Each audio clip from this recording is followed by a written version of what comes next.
Carlos Nelson with What's Up Kansas City, and this is a segment on our urban professionals, and we have Stacey Johnson-Cosby, and Stacey ran for city council seat about a year ago, and we want to do an update on what she's been doing over the last year and a half.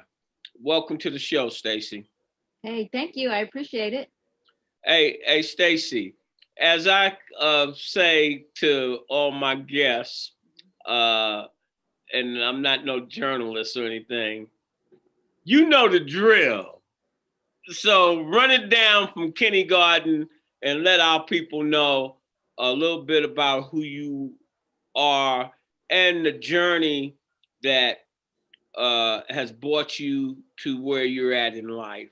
And mention some of the mentors that help you develop your personality, your skill set in general, business skill set, and uh, go through the different stages in your life. Okay. So I'll start out by talking about my parents. My parents were both veterans, military veterans. My mom and dad were both in the army. They met in Germany and they got married there. And so I was raised. Then of course I was raised by my mom as a single mom. At one point, she raised four of us, and she later went on to adopt my sister. So there were five of us that she was responsible for raising. And then I'll tell you that throughout the years, if there's ever been like children that needed somewhere to go, she raised them too. So she's one of those kind of moms that took care of people who needed to be taken care of. And That's my grandmother. huh? That fits my grandmother. Absolutely. And so that is my mom. And not only did she take care of all of us, but she sent all of us to private school.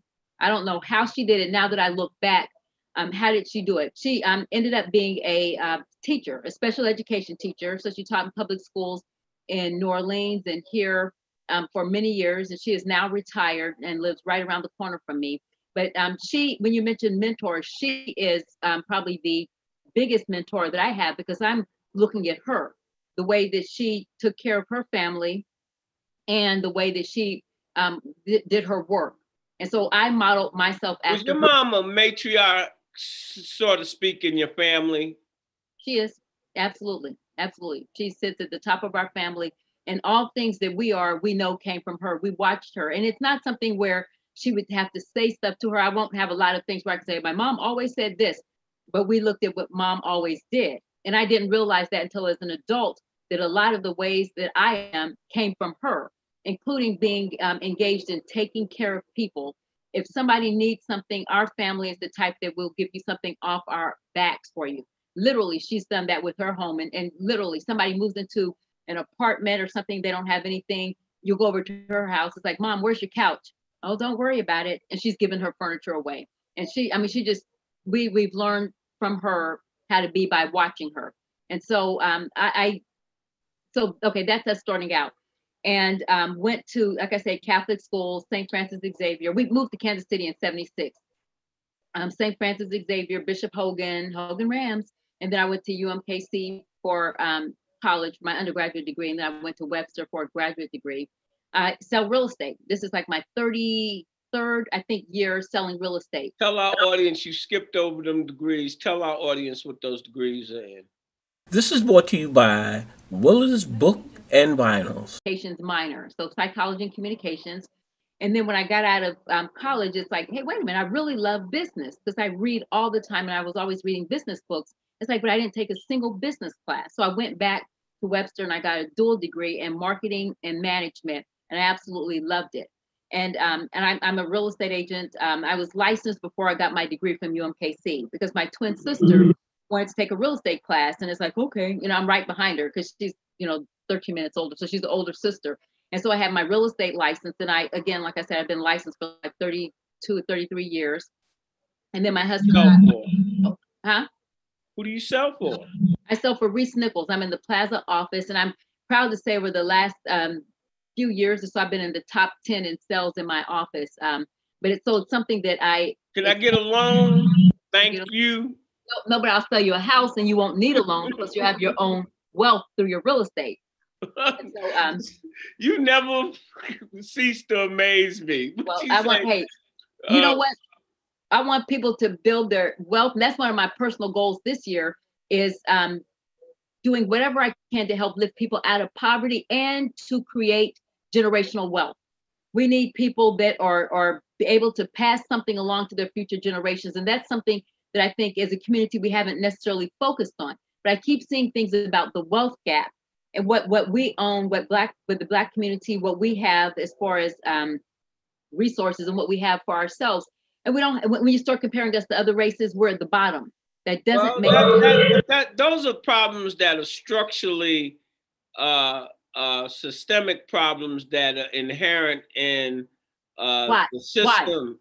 Why do you say that? When we talk about real estate, well, redlining in general, I'm saying most wealth in this country for the average person is passed on through real estate. Right. And so when we have you're in real estate, I don't want to go through 101 on this.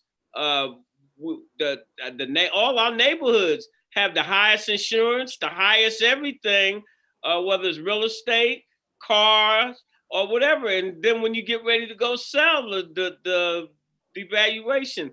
But let's move on. Okay. So to move on to me. So use me as an example. So all of that is there, right? All of the structure and whatever you said happened, that did happen. That's there. But I'm talking about today. It's still there. So, okay. So here I am. My husband and I have been married 32 years, something, and he'll know it, but I don't remember the exact year. We've been married, let's say 30 something years. Early on in our real estate career, I met a lady, a real estate agent that came, because in real estate, we're 100% commission. I don't get a paycheck. I don't earn a paycheck unless I sell something. I must be productive. As a business person, I have to solve a problem to get paid. And so she came along being a teacher. She got into real estate. She said her goal was to, when she retired, is to create her income in real estate. So what she did is she said, I want to buy 10 houses that all rent for $600 per month. The tenants will be in there. They'll pay them off. And then when I retire, that's my retirement income. So the house is paid off and she's getting at least $6,000 in income. So I'm listening to that thinking, interesting.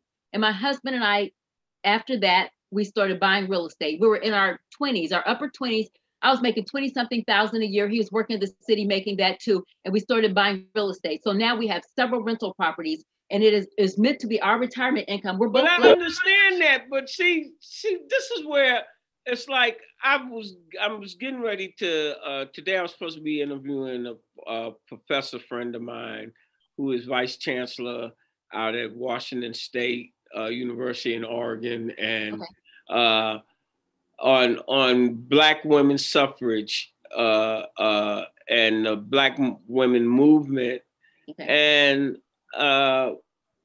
we talk about a lot of different things, but I'm like, you're talking from the perspective of, first of all, you look at $20,000 in the 70s was pretty decent money. I know I bought my house for $25,000. It's worth $140,000 now. So how with all the redlining and all the structural problems, Carlos, how did you do that?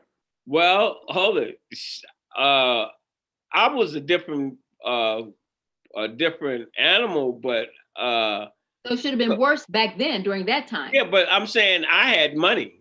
Okay. I'm saying it's always about what status you are. And as I've talked to you before, the network and the things that I'm involved with is how do we take our lowest, and where I asked you about, did you know certain people? If you move in a neighborhood that has a 750, most of the people have a 750 credit score, you're gonna have a strong neighborhood, a viable neighborhood. I'm saying. I don't know my neighbor's credit scores. I don't know what their credit scores are. I'm saying I do research on this. Right. I said to ask you about John Hope. Financial literacy is the key to all of this. And that has to really start at a young age, because as I have said, and I keep saying this in all my conversations, whether it's sports or the majority community owns 100% of all forms of communications on the planet. And you have to be an ass not to think that you have not been influenced since you came out your mother's womb on how you think, what you think, and all of that. And so I already told you that. And so yeah, my I'm mom, not talking about you, and okay. I'm talking about if you're a human being on this planet. Okay. Every day you walk out, you see an advertisement. You went to school. You said I went to school for marketing.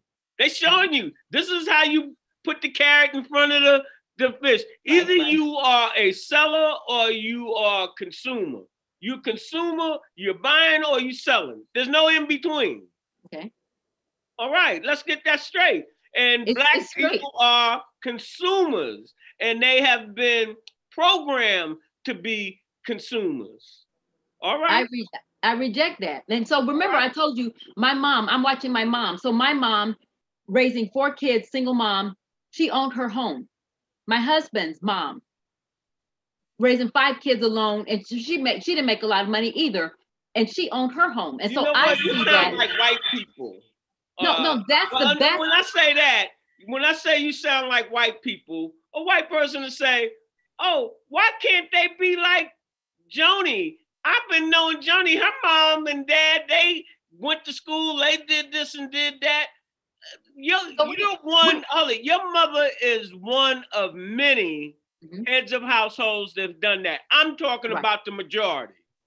I'm talking about us. Exception. I'm talking about us. I want to talk about us. All right, but you were because saying when we look at net wealth, and we see the majority, their net wealth is up here, ours is down here. I'm saying we need to turn that around. There's no reason. But how do you do it?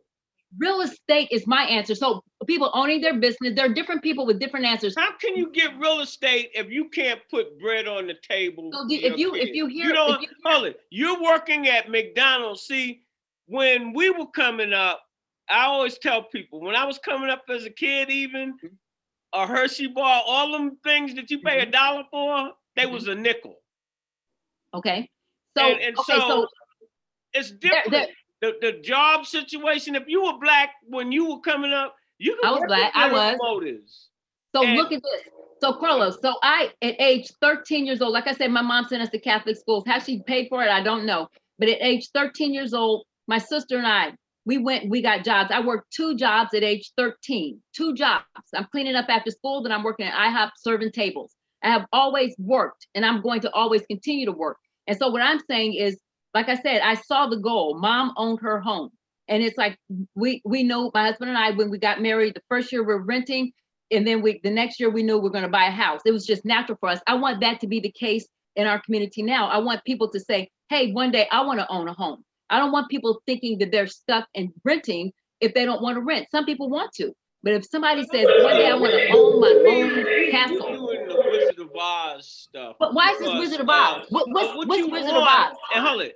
I want everybody to have a chicken in the pot, a house, and a Ferrari out front.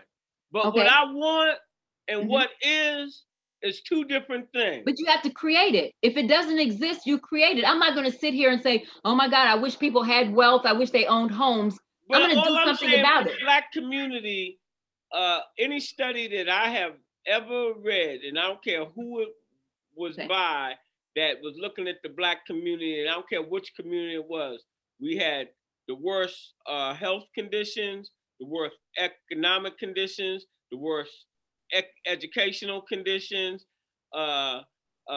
capital.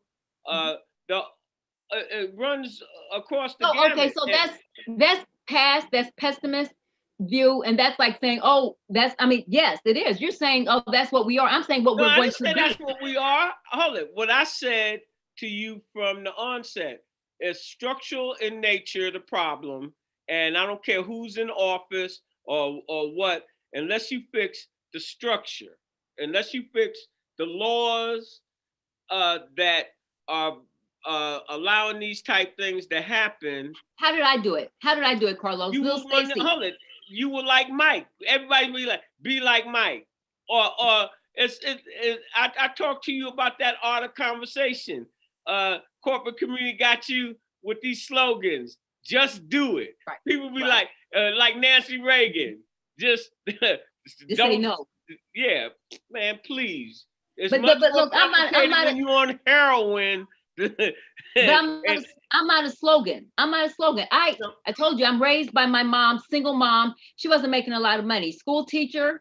She's a school teacher and like I said, military reserve.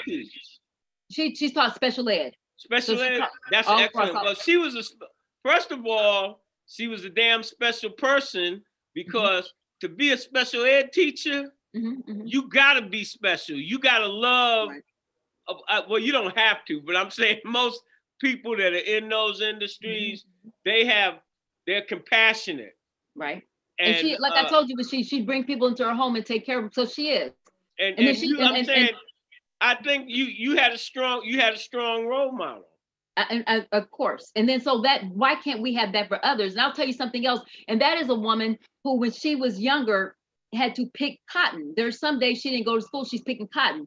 And she turned around and she raised us. And then in her 70s, she ended up getting a PhD. So she's always been a learner. I said Louisiana. No, we were born in Oklahoma. She was born in Oklahoma. Oklahoma cotton. I'm just trying, because South Carolina, like I said, I'm old enough to remember seeing my uncles, aunts, and my grandfather picking cotton. So my mom did. So all I'm saying is my mom produced, and that's not no joke. I know it's not. Picking cotton. That's why I'm going into the cotton thing. When you say your mom picked cotton, she wasn't, she was sweating with her head down. Absolutely. And there's some days she didn't go to school because she's picking cotton. So what I'm saying is that lady, look what she's all of not even 5 foot tall. And so it's a little tough lady. And so she turned around and produced kids like me that we never said, oh, I can't do this, or oh, the structural stuff is in my way. Never did I see a roadblock. If I wanted to own a home, it's like, okay, what do I need to do to go about getting that? And so, like I said, when my husband and I, after we own our home and we heard the story of the lady saying, here's my retirement plan, I'm thinking, okay, future. We had hope for the future. It's like when we retire, that can be what we do for our retirement income. We can own real estate. So we were making $20-something thousand, maybe 29, 30 years old, if that old, both of us. And we started investing in real estate. What did we have? We had nothing. There were days when we were living check to check. And so what I'm saying is that it can happen. And my husband, 2 years ago, retired from his job with the city of Kansas City, because then he built up income from our real estate investment. So I'm saying, that's not a good, listen. But Carlos, I say it's a different time, and most of the people that I know, they're trying to keep what they have paid. I agree. And about investment, and the young people, because of the circumstances that we're living in, especially this C-19 now, it's an instant reset on corporate America, on how they handle HR. And I'm almost 100% in every major corporation in America and around the world, they're going to be downsizing. And that's going to be putting more people out of work. And but you know what's a growth area?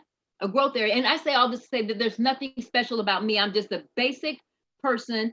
And I told you the circumstances that my mom grew up in, and me working since age 13. So I'm basic. And I think if I can do this, anybody can do it, because there's nothing special about me. So the growth area in COVID-19, something special about you. You just don't see it. You know what? My brother-in-law taught me a whole lot. I think I always mention him, bless his soul, Leon Harden. And he started at Southwestern Bell at the ground and wound up from the bottom, wound up being like one of the senior vice presidents. And he always used to tell me about how I should run my company, and because you know how much training corporate America gives their executives and staff in general on what to do, how to say. And when I had my construction company, Leon, whatever they was teaching him, he would pass it on to me, even how my secretary should be answering the phone and all of that. So when I haven't been in corporate yeah, America. well, I'm not, no, just listen to what I'm saying. So when things I'm trying to do marketing with corporate America or anybody in general or different things, he would always be trying to tell me how I should be going about it. I'm going about it all wrong. And because this is how he went about it and was successful. And I was like, Leon, you're not taking into consideration that you work for Southwestern Bell. You're vice president. When you walk in the door, you got an ear. When you walk in the door and whatever you say, they listening to. Here I am, a little black, small general contractor, and you telling me I can present myself like this. And I'm like, when you don't understand, or you understand, but you're just not seeing it, you only seeing it through your lens. And all I'm saying to you is what you did, most of the people in the neighborhood I moved in, Sheridan Estates, that was like one of the first all black neighborhoods. That's what all them people that they were in your class, that they were teachers and all of that, didn't make a lot of money, moved into a nice neighborhood, saved and invested. But there's a whole class of people outside that neighborhood. And I told you I was married 30 years and basically 25 years here in Kansas City. And right outside of Sheridan Estates, you got the urban core, really. And you could just see the difference. My kids went to Chick Elementary or Chick Middle or whatever. And the kids that were coming out of Sheridan versus the kids that were coming out the back part of the neighborhood on Jackson and going, I'm saying and that's the schism that I'm trying to get you to see. You were in a certain category. Your family. No, sir. I grew up in the urban core. So Well, I'm not saying that. I'm saying all of us came from that environment, but the time was you could make it back then if you worked halfway hard. Now you can work real hard and can't make it. That's all I'm saying. And I reject that. I don't believe that. I see too many times and too many circumstances that people have overcome to not be thinking, oh, I can't make it. I don't want people to think, I can't make it because the times are hard. Everybody can't be an NBA player. But you know what? Everybody can't be there's not enough room for everybody to be successful. You're right. So how is it that my mom raising children on her own, and my husband's mom raising 5 kids, all the kids grew up to be productive. But so on my husband's side, he has a sister-in-law that retired from the Air Force, brother-in-law was Navy, that long-term career. I mean, all of them, and all of them are in long-term careers. On my side, my family, my mom raised two of my sisters are in the military, they're Air Force. My little sister's a colonel in the Air Force. My little sister is a colonel in the Air Force. So that's a big deal. And I have a little brother that owns his own business. I mean, it is. And my sister, we own our own businesses. We're entrepreneurs. My mom, and Carlos, my mom picked cotton. She raised understand that they come from, you're not hearing me. My ex-wife, her dad and mother were average people. Mom worked at, I think they had General Electric, or what's the phone company where Southwestern they made? Bell? Southwestern Bell? Was it Southwestern Bell? I'm saying AT&T? When I came here, I moved here in 78 from New York. We moved here in 76. All right. And her dad worked downtown. He was a shop steward. They had a Mercedes on Baltimore, like 11th and Baltimore. And all I'm saying, the time, the period of time, the social, the economics, and everything, it was a time where blacks were, I would say blacks were at their pinnacles in the 70s, like 75. So the era of black movies, the Shafts and all of that. We were integration, because I was doing a series on blacks here in Kansas City didn't live past 27th Street. until really the middle 60s. All right. And so all I'm saying is all of that type stuff. I did interviews with 90-year-old people. I haven't put it all together, and they talk about the real estate situation and when they moved on Benton, what type of houses, who owned the houses, what the shape was, and how the white flight from back then they were moving out to Grandview or the Lee Summits and all the surrounding area. The Johnson counties were really being developed because that was farm. When you came out here, wasn't that farmland?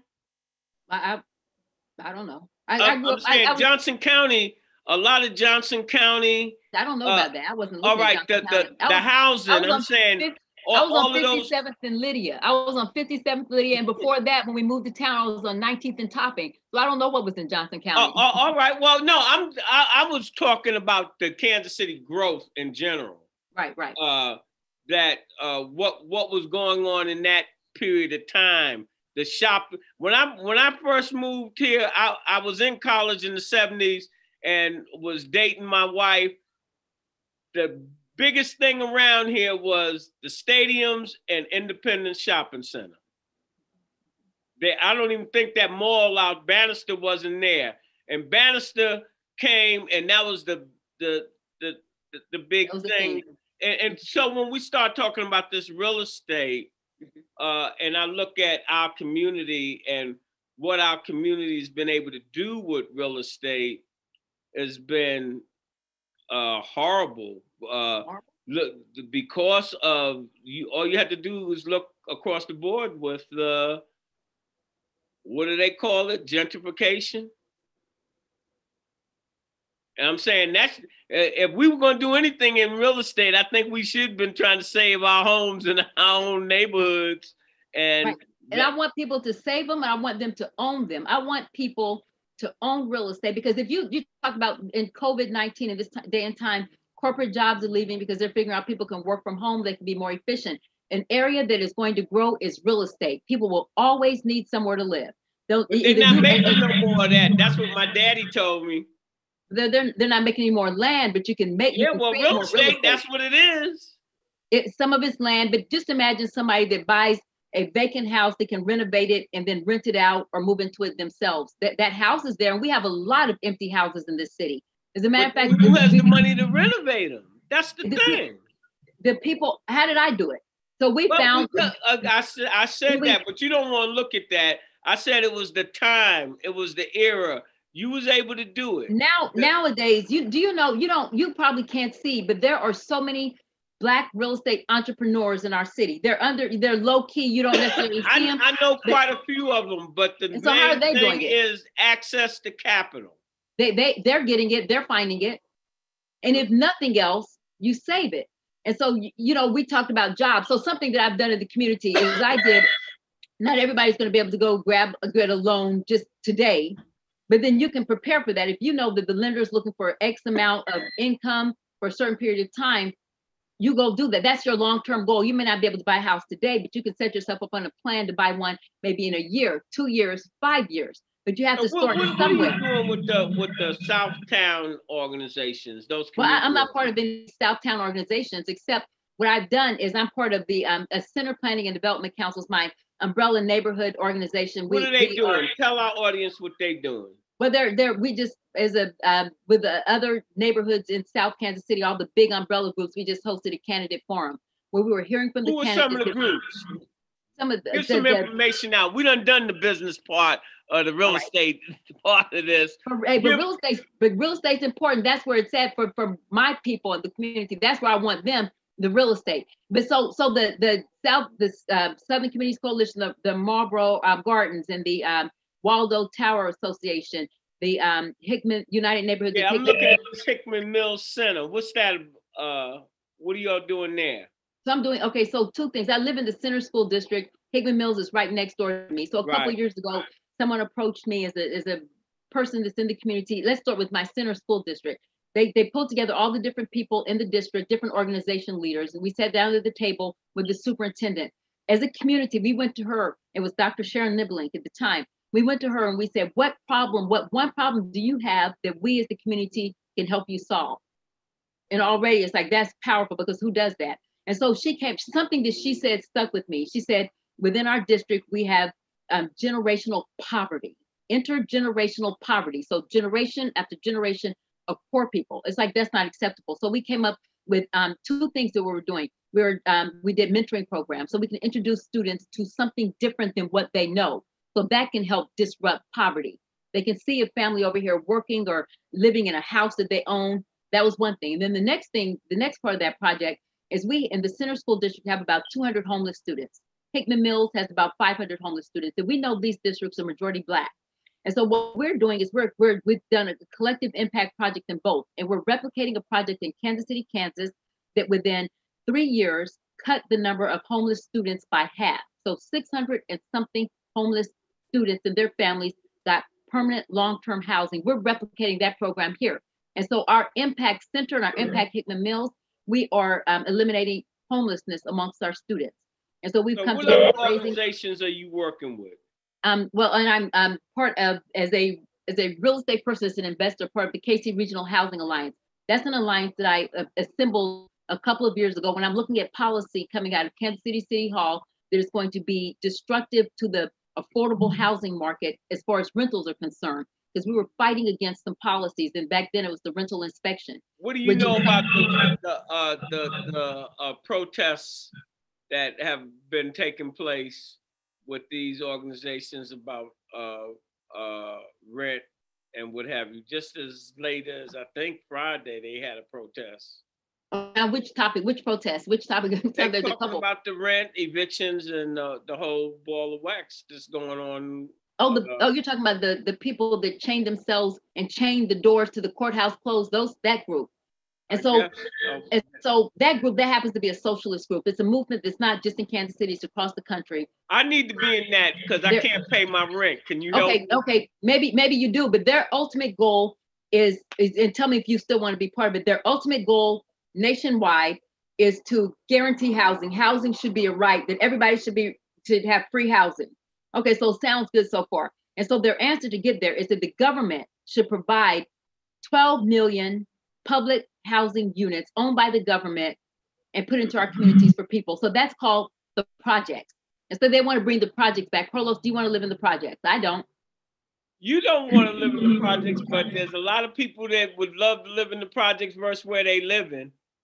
But do you really want government to be your landlord? I think that if you want to get on that subject, I think we have, I said there's some things systemically wrong with the system that have been disadvantaging people of Black people in general. Mm-hmm. And I think drastic measures need to be taken to straighten that out. All of this stuff didn't happen like yesterday or overnight. This stuff has been baked into the system. It's just like I pour concrete into your driveway. That's gonna be there unless I get a jackhammer, break it up, get it out, and then replace it with some new concrete. Well, let me be the jackhammer to break it up so we can move on to the next thing. So we have to move past the stuff that's happened. It's there. So how do we move past it? You got to start somewhere. Well, I'm all for it, but all I'm saying is it's not no quick fix. It doesn't have to be quick. I want people to have it doesn't have to be long-term situation. Let it be as long-term, but you got to start somewhere. The planning has to start somewhere. So if someone says, what are your goals for ending out 220 and 221? Lifting as many people out of poverty. And the way I'm going to do that is I've hosted a couple months ago, I hosted a job fair. The focus of the job fair were jobs that paid $15 an hour or more. And so a lot of those jobs paid $20, $25 an hour, no degree required. And so people could actually come to our job. It was a virtual job fair and the website is still up. So they can come to the website right now. Who sponsored that? I'm sorry? Who sponsored that? I did, and I brought some organizations with me. It was something that was up here, so I found organizations. So the KC Regional Housing Alliance, which are the alliance of housing providers, those of us who provide affordable housing, We came together. We said, how can we help our tenants in this pandemic? How can we help the community? And the employers had all of these jobs open. They can't find anybody to pay $20 an hour. Really? And so we brought them together. So the job fair brought them together. And they're saying we can't find enough people. Was the Full Employment Council part of that? They were not. They were not. This is Stacey, little Stacey in South Kansas City, pulling together a couple of, like I said, housing provider groups to do it. We did it. What's your plan for 220 and 21 so that let me say this. I know I might be boring you. Let me say this real quick. You're not boring me. I know. Okay, so the people. Oh, I'm boring the people. No, so the website, you ain't boring. I don't know. The judgment is out on that. I know. The website. How you want to close the year out and how you want to start the new year. So we're going to come back and continue to work with those jobs. So that website is still up, careerfairkc.org. If someone needs a job, those jobs are still posted there. $15, $20 an hour, $30 an hour, the jobs are there. So I'm saying those are there. I want to help people. If you're sitting somewhere today working, making minimum wage at Burger King, come get one of these jobs, change your life, double your pay overnight. And then you go talk to a loan officer and say, I want to buy a house. They'll say, okay, here's what you need to do, A, B, C. You need to save this much. You need to pay this off. You need to work in a job a certain period of time. And you may not be able to buy a house today, but if you do all of these things in a year, come back, in 2 years, come back, that you get a plan. And I want people to buy houses. So I've been doing home buyer workshops. I'm going to do another home buyer workshop. So if somebody says, I do want to own a home, or I want to start buying investment property so I can get some retirement income in this non-traditional world. Everybody can't work at a corporate office. Everybody doesn't want to, but real estate is growth. Everybody will need somewhere to live. And so I want real estate. I want more people in real estate. And like you said, that's where wealth is. That's where people accumulate, hold their wealth, and they pass it along to their family. So when they die, the family gets the house that may be worth $50,000, $60,000, $80,000. That money is passed on to the next generation. That's how you create generational wealth. And imagine if you have 3, 4, 5 houses that you purchased and you rent them out, and then the family has that. So that's what I'm doing for my family. We don't, like I mentioned, my husband and I, we don't have children. We have nieces and nephews. We're going to take care of them. My goal is none of them will be poor from this generation forward, because I'm planning for future generations. I saw a quote somewhere. I can't remember who it was. It said that wealthy people plan for generations. Poor people plan for the weekend. I'm planning for generations. I want more people to plan for the future, not just looking at today. And so what else I'm doing? I've done an affordable housing webinar, teaching people like me how to go and create a business doing rental properties or properties for sale, showing the opportunities in housing. How can you get into this business? What is the first step? What are the products that you can offer?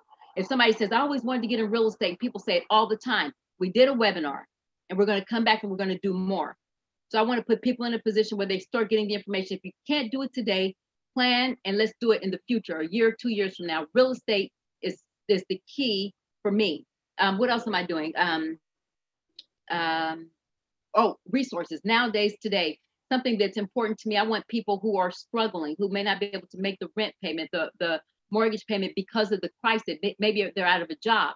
What I want them to do is to have access to resources. So we're putting a virtual event together on the 29th of October, where we are having all of the organizations that have rental assistance, mortgage assistance, utility assistance. We're bringing them to one place at one time. It's going to be virtual. And we're going to say, if you need help, come get help. And so some people are struggling. And I want to help them. So like I said, lifting people out of poverty and creating wealth. You got to get out of poverty. Those who create the wealth eliminate the poverty. And that's one of my goals. I want to empower people to get out of poverty. So that's your plans for 221. Yeah. And crime, there's a couple more things. Crime is an issue. And so we're putting the spotlight on crime, especially in this city. Most of the people are getting killed are Black. It's not acceptable. People want to know, what can they do about it? And so we're highlighting what's happening in South Kansas City. And so our United Neighborhoods are coming together. We're talking about crime. We want to know the statistics. So we laid the groundwork. We're going to have the police chief. We're going to have the mayor. We're going to have the combat, the chair of combat, the executive director, all of the people who can tell us, here's where we are. And then most important, and this is going to be next Saturday, we're going to have all of those, share that information to the neighborhood, the community, and most important, what can I do? If I'm sitting here, Stacey in South Kansas City, and I'm seeing on the news every day, and I'm tired of it, tired of seeing the crime, tired of seeing my community and people being killed, What can we do about it? And so the organizations that are doing things to prevent that, to work with students, mentoring programs, whatever it is, we're going to have them as part of the program. They're going to say, if you want to come volunteer, we need your help. And if it's something that's interacting with the young people before they get to the point of crime, or something helping people who have been victims of crime, or whatever it is, my goal is to give us something to do, because we watch the news and we feel helpless. Again, I want hope. I want people to have hope that they can do something to turn this around, and we have to start somewhere, whether it's a job, owning real estate, doing something to address violent crime. It's a package. We all have to get engaged. Well, what kind of job do you think the mayor's doing? I don't know. I need to keep watching. So far, I'm seeing areas like, for example, in housing, he's not a friend of people who are creating affordable housing, because some of the policies coming from City Hall is discouraging and disincentivizing people like me who need to be out there creating affordable housing. They're leaving the business because of the policies coming from City Hall. And so when we have people that say, I have nowhere to live, I'm living in a horrible house because there's nowhere else to go and I'm stuck here. I'm saying, let us who create housing, let us do the work that we do. Let's go take those vacant houses and turn them into homes that people can live in, or we can sell them to someone. And then the policies coming out of City Hall are not friendly to those of us who provide the much needed affordable housing. So I have a problem there. Can you name some specific policies? One of them is the Bill of Rights, the Bill of Rights, the Tenants Bill of Rights.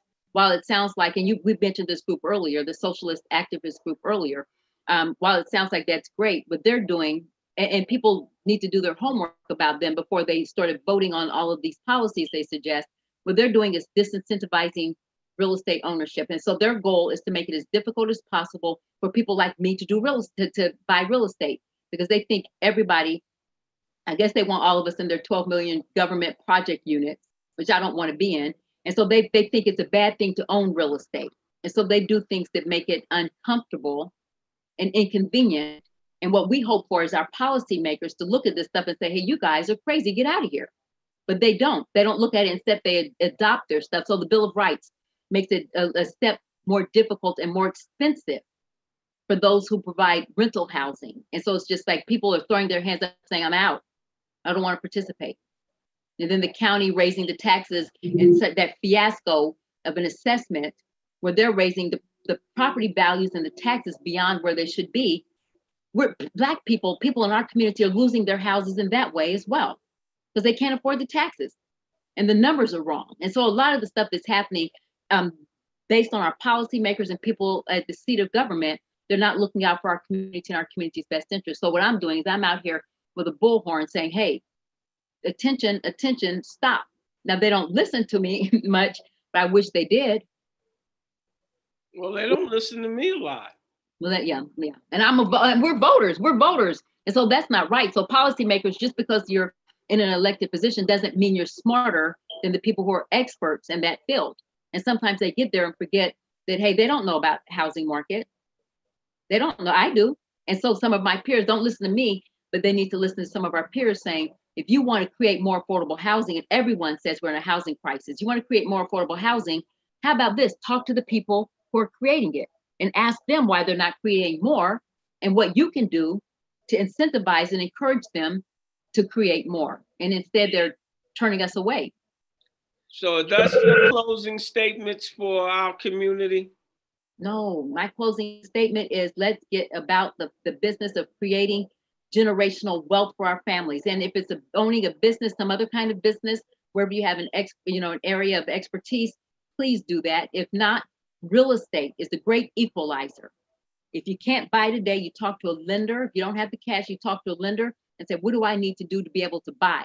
And then once you start buying the first one, then you have a relationship with the lender, then you buy the next one, the next one, the next one, and you start building and creating your wealth for yourself and for your family and for future generations. Imagine passing on a real estate empire that you have 5 houses, maybe 10 houses, and they're worth, $500,000 or whatever.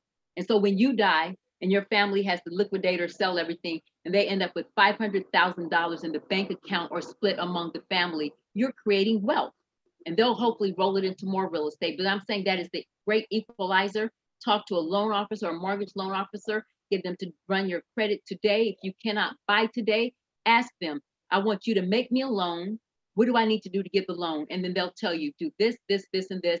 It may be a year, 2 years, but you have to start somewhere. And real estate, there will always be a demand for real estate because people will either rent it or buy it to live in it. And so that is a great growth area, even in this pandemic and this crisis that we're in. Real estate is the answer for me. You don't have to have a degree. You don't have to have anything special, just the desire to create wealth and provide shelter to people and your family. So let's do it. Let's do it. Let's do it. All right. As we always say in closing, when you invest in your community, you're really just investing in yourself. Good night.